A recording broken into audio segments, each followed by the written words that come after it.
What are we protesting? When protest is emotional, not informed. This past weekend, a loosely organized event called the Tesla Takedown Protests appeared outside multiple Tesla dealerships across the country. Small groups gathered, and in some places, the number of counter protesters nearly matched those holding signs. By all accounts, it was a dismal showing, but it wasn't the numbers that caught my attention, it was the demographic.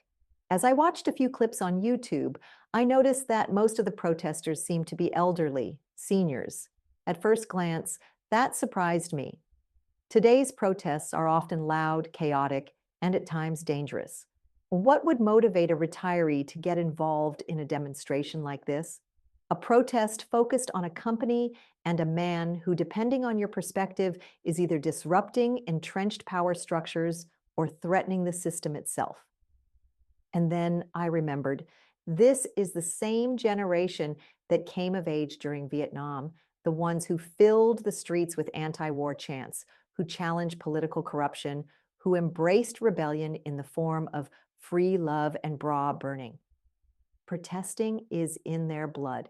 Maybe for some, it even evokes a sense of purpose they haven't felt in decades. But as I listened to interviews with a few of the participants, I felt a twinge of sadness. Their reasons for being there didn't seem personal. Most cited fears about possible changes to their income or repeated vague warnings they'd heard on the news.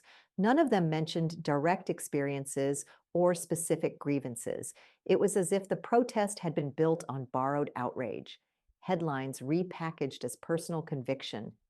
It occurred to me perhaps this demographic is precisely the right target for a media driven backlash.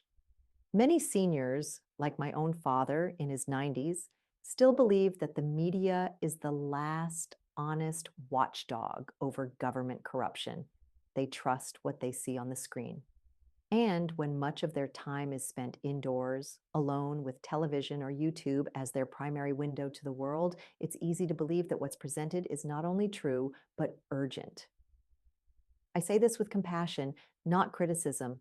I've caught myself in that same spiral, spend enough time reading articles or watching video essays, and even I have to take a break and go for a walk just to remember what's real. Most of the world isn't chaos. It's people raising kids, going to work, trying to make time for dinner out or a quiet weekend. Still, I can't ignore the frustration that arises in me when media narratives intentionally stir fear, especially among the most vulnerable. When fear is used to galvanize action against the very people trying to solve problems like rooting out financial fraud, it creates a warped reality.